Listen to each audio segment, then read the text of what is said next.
ખેડૂત ભાઈઓ, આજના શુભ પર્વ પવિત્ર તહેવાર એટલે કે રક્ષાબંધનની આપ સૌ દર્શકોને હાર્દિક વધાઈ સાથે આજના દિવસના એપિસોડમાં આપણે વાત કરીશું આપણી ઉપજ જીરુની બજાર પરિસ્થિતિની, ભાવોના લેવલની અને બજારના પ્રવાહોની. સામાન્ય રૂપમાં આપણે જોઈએ તો અત્યારના દિવસોમાં બજારમાં ભાવોમાં કોઈ ફેરફાર નથી. એક અઠવાડિયા દરમિયાન આપણે જોઈએ તો પણ ભલે, વીતેલા 2 અઠવાડિયા દરમિયાન આપણે જોઈએ તો પણ ભલે, પણ એક જે ફેરફાર આવવાની શક્યતાઓ એટલે કે ભાવોમાં પાછળના દિવસો દરમિયાન ધીમો ધીમો સુધારો જે કાંઈ શરૂ થયો હતો એ શરૂ થયેલો સુધારો કેમ અટકી ગયો, એ સુધારો અટકી જવા સાથે જોડાયેલું કારણ બહુ અગત્યનું છે. અને તેથી આજના એપિસોડમાં આપણે જે ચર્ચા કરીએ છીએ એ ચર્ચાનો મુખ્ય મુદ્દો એટલે પાછળના દિવસોમાં સુધારા તરફ થોડું થોડું આગળ વધતું જતું બજાર અટકી જવાના કારણોનો મુદ્દો. તો મિત્રો, આજના એપિસોડમાં આપણી જીરા સંબંધિત ચર્ચામાં આપ સૌ દર્શક મિત્રો અવશ્ય બન્યા રહેજો. નમસ્કાર ખેડૂત મિત્રો, જય કિસાન, જય ભારત. ખેડૂત ભાઈઓ, આજે તારીખ છે 28 ઓગસ્ટ 2026 અને વાર છે શુક્રવાર. આજનો દિવસ એટલે રક્ષાબંધનના પવિત્ર તહેવારના કારણે આપણા ગુજરાત કહીએ, રાજસ્થાન કહીએ કે સમગ્ર દેશ કહીએ, તમામ માર્કેટિંગ યાર્ડોમાં આજના દિવસે કારોબાર બંધ હોય છે, રજાનો દિવસ છે, કારણ કે એક આનંદ ખુશીનો પવિત્ર તહેવાર છે. હવે ભાવોની સપાટી વર્તમાન સમયની જે કાંઈ છે એ ભાવોની સપાટી એટલે આપણે ગઈકાલના હિસાબથી જોઈએ કે ત્યાર પહેલાના આ અઠવાડિયાના વીતેલા 3-4 દિવસો દરમિયાન જોઈએ કે ત્યાર પહેલાનું અઠવાડિયું જોઈએ, માર્કેટિંગ યાર્ડોમાં જે જીરું આપણા તરફથી વેચાવા માટે આવે છે એ જીરાના ભાવના લેવલ એટલે નીચલા દરજ્જાની ક્વોલિટી આપણી 20 કિલોનો ભાવ 3,350 કે 3,400 રૂપિયાથી શરૂ થાય અને ઉપરમાં મહત્તમ પહોંચે 4,400 કે 4,500 રૂપિયા સુધીના ભાવના લેવલે. હવે જે જીરું આપણું માર્કેટિંગ યાર્ડોમાં વેચાવા માટે જ નથી આવતું એ જીરાની ક્વોલિટી એટલે આપણા જીરાની super best quality, extra super best quality અને આપણા જીરાની પ્રીમિયમ રેન્જ ક્વોલિટી અને પ્રીમિયમ પ્લસ રેન્જ ક્વોલિટી અને આ જીરાના ભાવ એટલે કે આપણી super best quality, extra super best quality જીરું 5,200-500 રૂપિયા એટલે કે 5,500 રૂપિયા 5,700 રૂપિયાના ભાવથી અવશ્ય વેચાઈ રહ્યું છે. ખેડૂતો વેચી રહ્યા છે, વેપારીઓ ખરીદી રહ્યા છે અને એવી જ રીતે પ્રીમિયમ રેન્જ ક્વોલિટીમાં 5,500-600 રૂપિયાથી શરૂ થઈ અને પ્રીમિયમ પ્લસ રેન્જ ક્વોલિટી 6,200-6,300 રૂપિયા 20 કિલોના ભાવથી જીરું આપણું અવશ્ય વેચાઈ રહ્યું છે. પણ આ જીરું માર્કેટિંગ યાર્ડમાં કોઈ પણ યાર્ડમાં આવતું નહીં હોવાના કારણે માર્કેટિંગ યાર્ડોના ભાવોનું લેવલ એટલે સામાન્ય દરજ્જો આપણે એવરેજ જોઈએ તો 3,600 રૂપિયાથી લઈ અને 4,100 રૂપિયાની વચ્ચે મોટા ભાગનું આપણું જીરું વેચાઈ રહ્યું છે. અને આ જીરામાં પણ ક્વોલિટીના હિસાબથી આપણે જોઈએ તો આ વર્ગની ક્વોલિટી જે કાંઈ આવતી હોય એ ક્વોલિટીમાં આ વર્ષની ઉપજનું જીરું છે એના કરતા ગયા વર્ષની ઉપજનું જીરું જે કોઈ ખેડૂતો પાસે સચવાયેલું છે એ જીરા તરફ ખરીદનાર વેપારી પ્રથમ જાય છે, એને પ્રથમ ખરીદવા માટે પસંદ કરે છે ને ત્યાર પછી જ આ વર્ષની જીરાની ઉપજ ખરીદે છે. અર્થાત આ વર્ષે આપણી જીરાની ઉપજ સામાન્ય દરજ્જાની જે કાંઈ છે એ ઉપજ ગયા વર્ષની ઉપજની ક્વોલિટીની સરખામણીમાં એકંદર ઘણી નબળી રહી ગઈ છે. એટલે બજારમાં ભાવોનું લેવલ આ પ્રમાણે છે. આ વર્ષના જીરાનું ગયા વર્ષના જીરામાં ખરીદીનો જે કાંઈ માહોલ કે ખરીદીનો ઉત્સાહ છે એ ઉત્સાહ અને આ વર્ષની ઉપજના જીરાના ખરીદીના ઉત્સાહમાં પણ અવશ્ય ફરક બંને રાજ્યોના બંને બજારોમાં જોવા મળી રહ્યો છે. હવે ભાવોની વાત, ભાવોનું લેવલ અને ભાવોના લેવલમાં સામાન્ય રૂપમાં આપણે જોઈએ તો કોઈ મોટો ફેરફાર નહીં થવાના કારણોની આપણે જે વાત કરી શરૂઆતમાં એ મુદ્દો એટલે લગભગ 2 અઠવાડિયા પહેલાનો સમયગાળો જે હતો એ સમયગાળામાં ધીમે ધીમે આપણા જીરાના ભાવોમાં સુધારો બનવાની શરૂઆત થઈ હતી અને એ જે સુધારો બનવાની શરૂઆત થઈ એ સુધારો એટલે ત્યાર પહેલા એક વખત ઠીક પ્રમાણમાં જે સુધારો આપણા જીરાના ભાવમાં થઈ ગયો હતો એટલે કે લગભગ 300 રૂપિયા જેટલો સુધારો થઈ ગયા પછી એ લેવલે અઠવાડિયું 10 દિવસ કે 15 દિવસ સ્થિર રહેલા બજારની ઉપર ફરી એક વખત ધીમો સુધારો એટલે કે દરરોજના 25 રૂપિયાથી લઈને 50 રૂપિયા ક્વોલિટી પ્રમાણે સુધારો જે કાંઈ બનવાનો શરૂ થયો એ સુધારો માત્ર 2 કે 3 દિવસ સુધી ચાલી અને ત્યાં બજાર અટકી ગયું, સુધારો આગળ વધતો અટકી ગયો અને એનું કારણ એટલે એ પ્રમાણે સામાન્ય સુધારો થયા પછી તરત બજારમાં જીરાની આવકમાં થઈ ગયેલો બહુ મોટો વધારો અને બહુ મોટો વધારો એટલે લગભગ દોઢી આવક થઈ ગઈ આપણા બંને રાજ્યોની મળીને. અત્યારે આપણે જોઈએ આ અઠવાડિયા દરમિયાન અને વિતેલા અઠવાડિયાના છેલ્લા 3-4 દિવસો દરમિયાન તો જીરાની આવક માર્કેટિંગ યાર્ડોની આપણા ગુજરાતની સમગ્ર રૂપમાં મળી અને લગભગ 21,000 બોરી જેટલું જીરું આવી રહ્યું છે.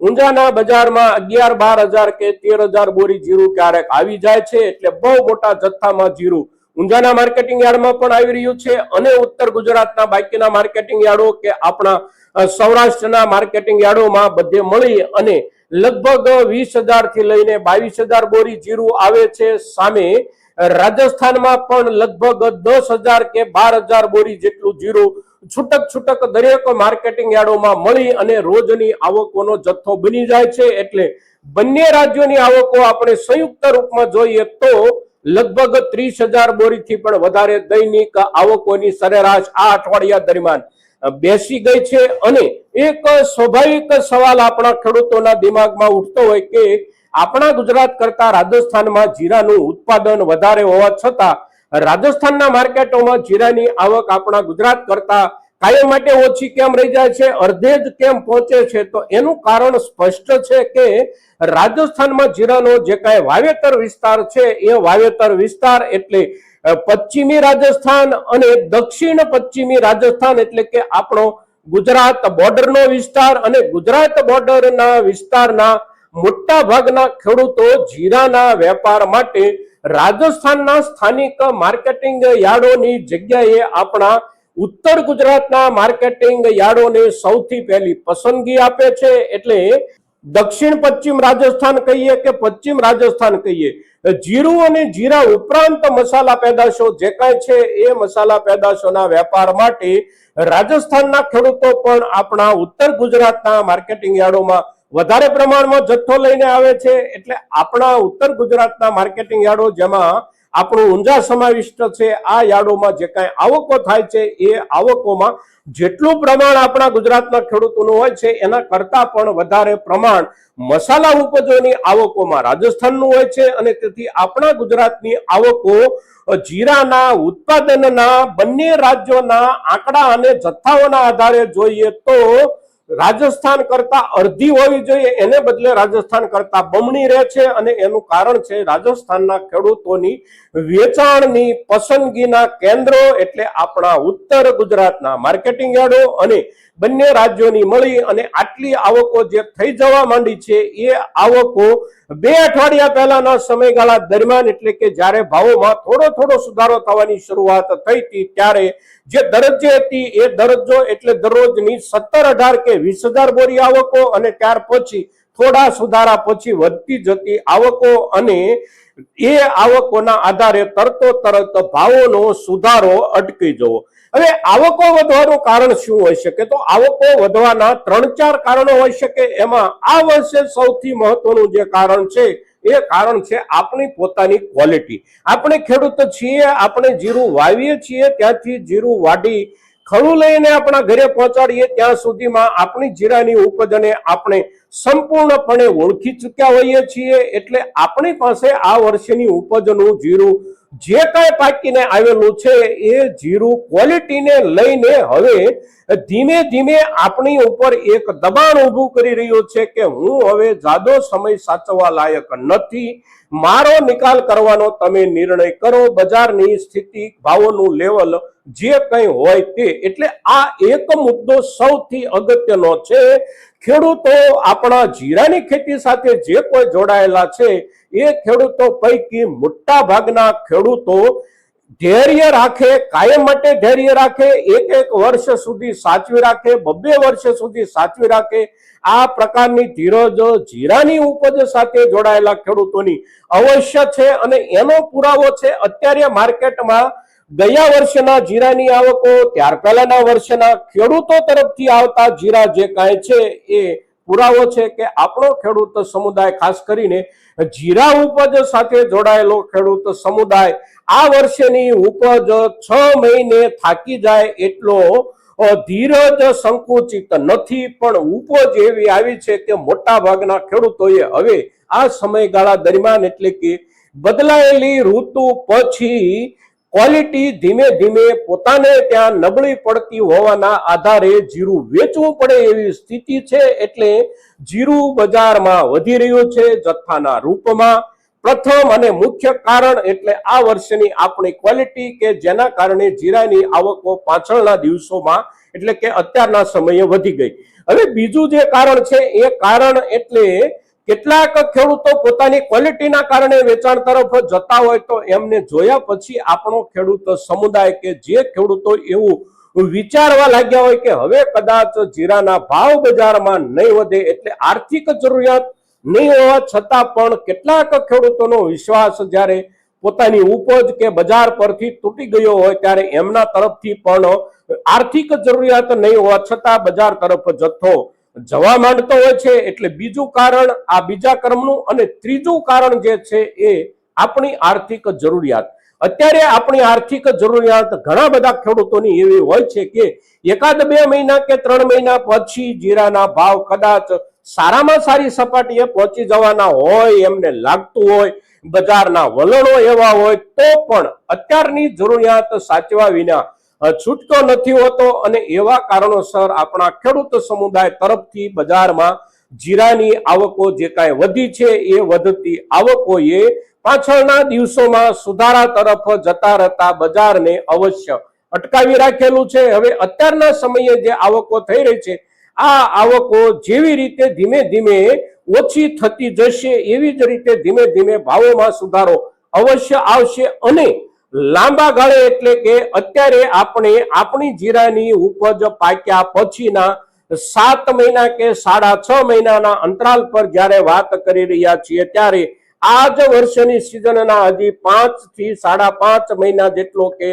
6 મહિના જેટલો સમય બાકી છે. અને એ બાકી રહેતો સમય જ હંમેશા સારામાં સારા ભાવ માટેનો પીરિયડ આપતો હોય છે. એટલે આ સમયમાં આખરે 2 મહિના કે 2.5 મહિનાનો અવશ્ય એવો પીરિયડ આવશે કે આપણા જીરાની ઉપજના સારામાં સારા ભાવ આપણને ખેડૂતોને મળે. અને ભાવ મળવાની એક વિશ્વાસ પાત્રતા બજારની જે કાંઈ હોય છે એ વિશ્વાસ પાત્રતાનો સંકેત એટલે આપણા વેપારી સમુદાય તરફથી અત્યારના સમયે પણ સારી ક્વોલિટીના જીરાની ધૂમ ખરીદી જ્યાંથી મળે ત્યાંથી જીરું ખરીદાઈ રહ્યું છે અને સંગ્રાહક વેપારીઓ ખરીદી રહ્યા છે. એ ખરીદી જે થઈ રહી છે એ થતી રહેતી ખરીદી જ આપણને સંકેત આપે છે કે બજાર પર વિશ્વાસ અવશ્ય મૂકી શકાય તેમ છે.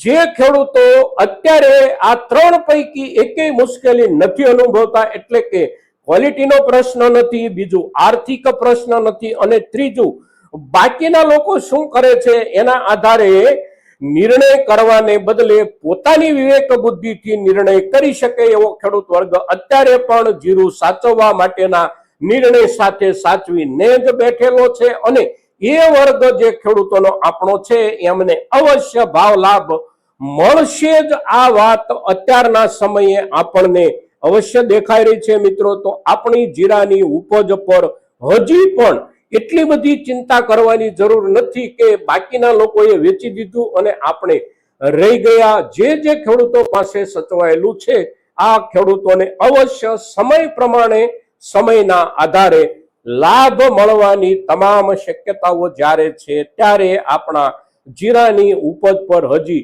વિશ્વાસ અવશ્ય રાખીએ મિત્રો. આજના દિવસે આપણી જીરાની ઉપજ પરની ચર્ચા એટલે આપણા જીરું પાક સાથે જોડાયેલા તમામ ખેડૂતો માટે મહત્વની ચર્ચા મિત્રો. તો મહત્તમ ખેડૂતો સુધી આજની આપણી આ ચર્ચા પહોંચે એ માટે આપ સૌના પ્રયાસોની અપેક્ષા સાથે જય કિસાન, જય ભારત.